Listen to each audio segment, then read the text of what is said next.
नमस्कार दोस्तों, आप सभी का बहुत बहुत स्वागत है अनादर एक बहुत ही बढ़िया वीडियो में। दोस्तों आज हम चर्चा करने वाले हैं हिप रिप्लेसमेंट के बारे में। हिप रिप्लेसमेंट जो है वो क्यों अवॉइड करना चाहिए, कब तक अवॉइड करना चाहिए। बहुत सारे डॉक्टर्स आपको ये बोलते होंगे कि हिप रिप्लेसमेंट जो है वो एवीएन का इलाज है, ठीक है। तो इसके बारे में हम आपको बताने वाले हैं, साथ ही साथ जो दोगली राजनीति है वो भी आपको बताऊंगा कुछ ना कुछ। चलिए पूरी वीडियो अपन स्टार्ट करते हैं। वीडियो शुरू करने से पहले यदि आप चैनल पर नए हैं तो प्लीज़ चैनल को सब्सक्राइब करें, पड़ोस के बेल आइकन को दबा के ऑल ज़रूर सिलेक्ट करें, इंस्टाग्राम फेसबुक पर ज़रूर फॉलो करें। वीडियो लास्ट तक ज़रूर देखिए। यदि कुछ अच्छा लगता है तो लाइक करें, नहीं लगता है डिसलाइक कर सकते हैं, कमेंट ड्रॉप कर सकते हैं यदि कोई प्रॉब्लम आपको होती है, कोई भी क्वायरी होती है तो। चलिए सबसे पहली बात तो हिप रिप्लेसमेंट जो है वो शब्द का मीनिंग हमें समझना होगा। हिप रिप्लेसमेंट का मतलब क्या होता है? हिप को रिप्लेस करना, सीधी सी बात है। जो फीमोरल हेड है उसको हमने रिप्लेस कर दिया। अब कई सारे एवीएन के पेशेंट भी, कई सारे डॉक्टर्स भी आपको ये कहते हुए और ज्ञान देते हुए मिल जाएंगे कि हिप रिप्लेसमेंट एवीएन का ट्रीटमेंट हिप रिप्लेसमेंट ही है, ठीक है। एवीएन का इलाज हिप रिप्लेसमेंट ही है, ये बोलते हुए मिल जाएंगे। अब यहाँ पर वो लोग गलत हो जाते हैं, क्योंकि ट्रीटमेंट जो है वो हिप रिप्लेसमेंट हो ही नहीं सकता, है ना। हम उसको ट्रीट नहीं कर रहे हैं, उसको रिप्लेस कर रहे हैं, इसीलिए हिप को रिप्लेसमेंट शब्द पीछे लगाया गया है, ठीक है। ट्रीटमेंट का मतलब क्या होता है कि हम उसी फीमर के हेड को किसी भी प्रकार से मेडिसिनल या फिर फिजिकल थेरेपीज, किसी भी प्रकार से हम विदाउट रिप्लेस करें उसको ठीक कर दे, उसको हम ट्रीटमेंट कहते हैं। परंतु जहाँ पर मेडिसिन या कोई दूसरी थेरेपी या किसी भी चीज़ से उसको ठीक नहीं किया जाता, हम डायरेक्ट उसको काट करके उसको हटा देते हैं और कोई आर्टिफिशियल नॉन लिविंग थिंग, अजीवित चीज़ को उसकी जगह रिप्लेस कर देते हैं, उसको हिप रिप्लेसमेंट कहा जाता है। तो ये ट्रीटमेंट तो नहीं हुआ, रिप्लेसमेंट हुआ, ठीक है। किसी भी बॉडी पार्ट को हमने ठीक नहीं किया, उसको रिप्लेस कर दिया, तो उसका ट्रीटमेंट, एवीएन का ट्रीटमेंट हिप रिप्लेसमेंट नहीं हुआ, ठीक है। एवीएन को मैनेज करना हिप रिप्लेसमेंट हो सकता है कि हाँ ठीक है, हम ठीक नहीं कर पाए, उसको काट दिया और फिर से उसको बदल दिया, ठीक है, ये हो सकता है। तो मैनेजमेंट हो सकता है पर ट्रीटमेंट नहीं है। पहली बात तो आपको ये क्लियर हो गई होगी। एक छोटा सा एग्जांपल देता हूँ आपको। सपोज़ कीजिए आपके पास एक बहुत अच्छी गाड़ी है, ठीक है, और उस गाड़ी के इंजन में कुछ प्रॉब्लम आ जाती है, ठीक है। आप मैकेनिक के पास गए, मैकेनिक ने आपको बोला है कि सर ये XYZ ये पार्ट है और ये थोड़ा ख़राब हो गया है, ठीक है। तो आपका आंसर क्या होगा उसको कि भाई इसको ठीक कर दो, ठीक है। बट यदि मैकेनिक उस चीज़ को ठीक ना करते हुए आपको ये बोले कि नहीं सर इस पार्ट को बदल देते हैं, ठीक है, तो क्या ये उसका ट्रीटमेंट हुआ? आपकी गाड़ी का ट्रीटमेंट हुआ क्या? नहीं हुआ ना। वो आपके इंजन को, आपकी गाड़ी के इंजन को पूरा खोलेगा, खोलने के बाद जो पार्ट शायद ठीक हो सकता था बिना बदलने के, हम उसको बदल देते हैं, बोल देते हैं भाई डाल दे। अब जिस कंपनी का, जिस सर्कमस्टेंस में, जिस लेवल के नॉलेज के साथ में जब आपकी गाड़ी बनी थी और उस मैकेनिकल इंजीनियर ने उस पार्ट को जोड़ा था, उसी स्किल के साथ में आपका जो गैरेज वाला मैकेनिक है वो वही पार्ट तो पहली बात ला नहीं सकता जो कंपनी में उस टाइम वही चीज़ डली होगी, है ना। वो पार्ट तो आपको ला के देगा नहीं, भले वो कितना भी बोल ले कि सर ये कंपनी का है, बट वो नहीं होता। सेकेंड थिंग इज़ दैट कि जब सारे पुर्जे एक साथ जुड़ रहे थे, जब आपकी गाड़ी बन रही थी फैक्ट्री में, तब जो है वो चीज़ सही थी। पर जब पूरी गाड़ी आपने चला ली उसके बाद में आप सोच रहे हो एक पार्ट को मैं रिप्लेस कर दूं तो मैं फिर से नए जैसा हो जाऊंगा, तो वो पॉसिबल नहीं है। सेकेंड थिंग, अब यहाँ पर बात ये आती है कि उस पार्ट को शायद ठीक जो है वो वही मैकेनिक कर सकता था, पर क्योंकि किसी भी कारण से, चाहे उसको ठीक करना नहीं आता हो, चाहे उसको ज़्यादा झंझट में नहीं पड़ना हो, या शायद उसमें उसका ज़्यादा पैसे ना बन पाए, इसीलिए उसने उस पार्ट को निकाल के रख दिया और नया पार्ट आपको डालने को बोल दिया। पर आपने सोचा कि एक बार गाड़ी का इंजन खुल जाता है तो उसके बाद क्या वो फिर से वैसा ही रहता है जैसा पहले था? शायद आप में से बहुत से लोगों को ये आंसर पता होगा, आप नीचे कमेंट कर सकते हैं कि क्या वैसा ही रहता है या नहीं, और रहता हो तो बहुत ही बढ़िया, आप खुशकिस्मत हैं। अब यहाँ पर मेरा पॉइंट ऑफ व्यू तो यही है कि एक बार गाड़ी का इंजन खुल गया, एक बार शरीर खुल गया, तो फिर वो पहले जैसा तो नहीं रहता। ये तो 100% सही बात है।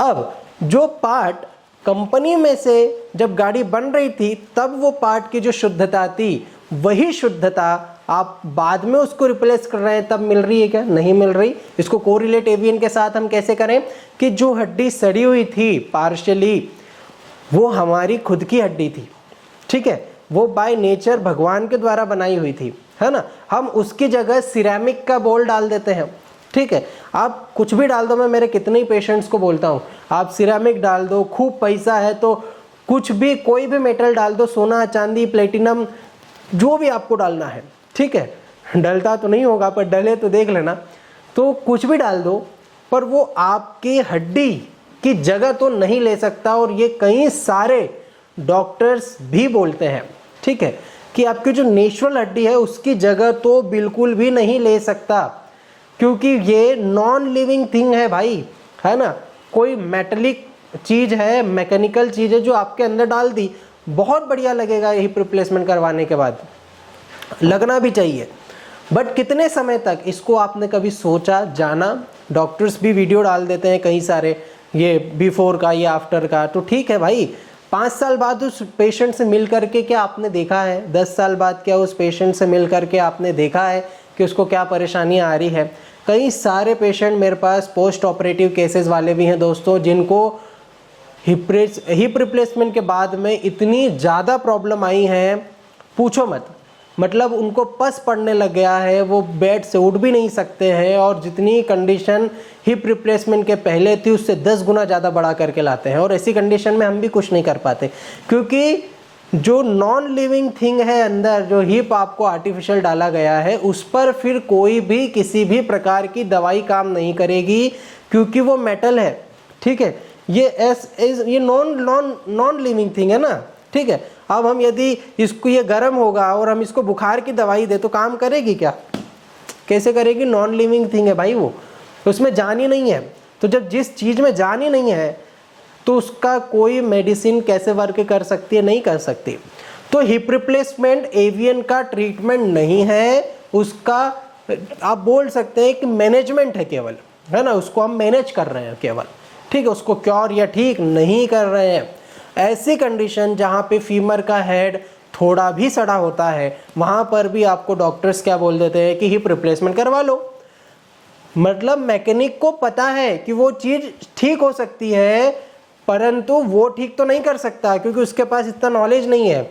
वो दूसरा मैकेनिक के पास आपको फॉरवर्ड भी नहीं करेगा कि यार, कोई डॉक्टर नहीं बोलेगा कि जाओ होम्योपैथी में करवा लो यार एक बार ट्रीटमेंट, उनसे ट्रीटमेंट लेके देखो, उनका जो है बहुत बढ़िया इलाज है, वो कभी नहीं बोलेगा, और वो बोल भी नहीं सकता है, क्योंकि उसकी दुकानदारी खत्म हो जाएगी, ठीक है, उसको पता होते हुए भी वो नहीं बोलेगा, ठीक है। तो ऐसी कंडीशन है, इसीलिए मैं बोल रहा था दोगली राजनीति। यदि उस डॉक्टर को खुद को हिप रिप्लेसमेंट होगा तो वो स्वयं होम्योपैथी आयुर्वेदा के पास जाएगा, ये मैं लिख करके दे सकता हूँ, ठीक है, क्योंकि उसे खुद को पता है कि जो मैं हिप रिप्लेसमेंट सर्जरी कर रहा हूँ उसका क्या रिजल्ट है, क्या मैं फिर से वैसे ही रह पाऊँगा या नहीं रह पाऊँगा, बहुत सारी चीज़ें, ठीक है। दोगली राजनीति यही बता रहा था मैं, ठीक है। तो वो कभी भी नहीं बोलेगा। मेरे पास में खुद 10 से 15 ऑर्थोपेडिक सर्जन का ट्रीटमेंट मैं कर रहा हूँ, और इससे कहीं ज़्यादा ही हैं, पर मेरे लोकल के 10-15 डॉक्टर्स का मैं ट्रीटमेंट कर रहा हूँ जो डेली के हिप रिप्लेसमेंट सर्जरी करते हैं।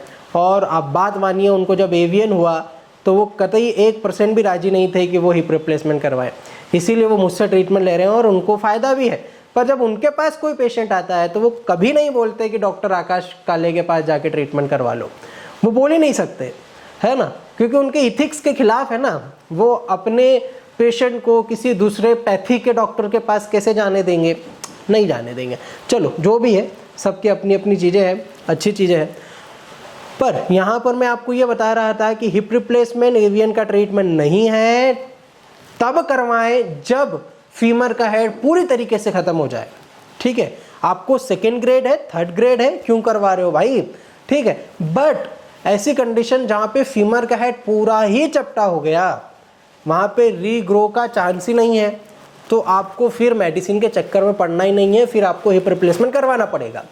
बट क्योंकि doctors first, second, third, fourth, fifth, sixth जितनी भी ग्रेडें होती है सब में डॉक्टर ये बोलता है हिप रिप्लेसमेंट करवा लो, जबकि उसके पहले के stages first, second, third, fourth में भी इनिशियल स्टेजेस में हम एवीएन को ठीक बहुत ही आसानी से, बहुत अच्छी तरीके से कर देते हैं। बट सजेस्ट तो यही किया जाता है आपके बड़े सो कॉल्ड बड़े बड़े डॉक्टरों के द्वारा कि हिप रिप्लेसमेंट ही करवा लो। तो आई होप आप समझे होंगे। और यदि हिप रिप्लेसमेंट ही एक चारा है तो वो डॉक्टर आपको दवाई लिख करके क्यों देता है? आपने देखा होगा ना, आप डॉक्टर्स के पास गए, हिप रिप्लेसमेंट का उन्होंने सजेस्ट किया और कुछ दवाइयाँ लिख दी। तो जब हिप रिप्लेसमेंट चाह रहा है तो भाई दवाई क्यों लिखी है आपने? और यदि दवाई से चांसेस हैं तो फिर हिप रिप्लेसमेंट के बारे में क्यों बोला? समझ रहे हैं ना मैं क्या कहना चाह रहा हूँ? शायद आप समझ गए होंगे। तो ये दोगली बातें मेरे तो समझ में नहीं आती। चलो जो भी है, पर एक दर्द हमेशा अंदर रहता है कि पेशेंट बहुत मिसगाइड होके और बहुत कंडीशन ख़राब करके लाता है, और दुख वहाँ पर ज़्यादा होता है जब वो कहता है कि सर मैं 3 महीने पहले इस कंडीशन में था, और उसकी उस कंडीशन 3 महीने पहले की कंडीशन जान करके मन में ऑटोमेटिक ऐसा आता है कि यार इसको मैं बहुत जल्दी ठीक कर सकता था यदि वो 3 महीने पहले आ जाता।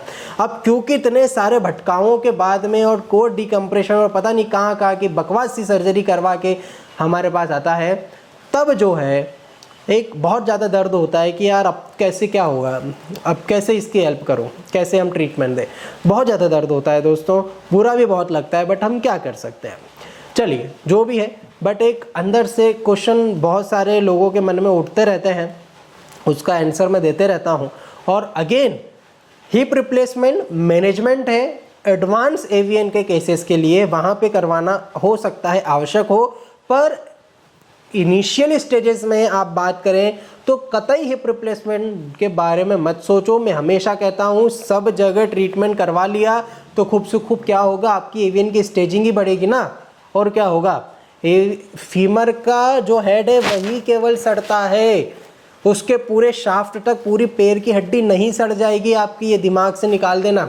इस पर एक सेपरेट वीडियो मैं ज़रूर बनाऊंगा, ठीक है। तो बस उतना ही सड़ेगा, फीमर का हेड ही खत्म हो जाएगा, उसके बाद कुछ भी नहीं हो सकता। तो जो सर्जरी सेकेंड ग्रेड में आप थे तब होती, वही सर्जरी आपकी 4th ग्रेड में भी होगी, यदि वैसे ही सर्कमस्टांस है केवल और केवल फीमर का हेड खराब हुआ है तो, ठीक है। तो मैं यही कहना चाहता हूँ, हिप रिप्लेसमेंट सर्जरी जो है एक मैनेजमेंट है, कोई ट्रीटमेंट नहीं है। एवीएन का मैनेज किया जा सकता है इसको, बट सर्जरी तब करवाएं जब फीमर का हेड खराब हो जाए या एडवांस कंडीशन बन जाए, तभी हिप रिप्लेसमेंट की आवश्यकता होती है। और एक स्किल्ड सर्जन जो है उस कंडीशन को ठीक करने की क्षमता रखता है, मैनेज करने की क्षमता रखता है। हिप रिप्लेसमेंट है, हिप ट्रीटमेंट नहीं है, ठीक है। इसके बारे में बताना चाहता था। आई होप आपको अच्छा लगा होगा, कई सारे लोगों ने मुझसे पूछा था इसलिए सोचा कि वीडियो बनाऊं। आई होप आपको भी समझ में आया हो। यदि समझ में आया हो तो आप ज़रूर लाइक करें, शेयर करें। मिलता हूं मैं आपसे नेक्स्ट वीडियो में, तब तक अपना ध्यान रखिए। नमस्कार।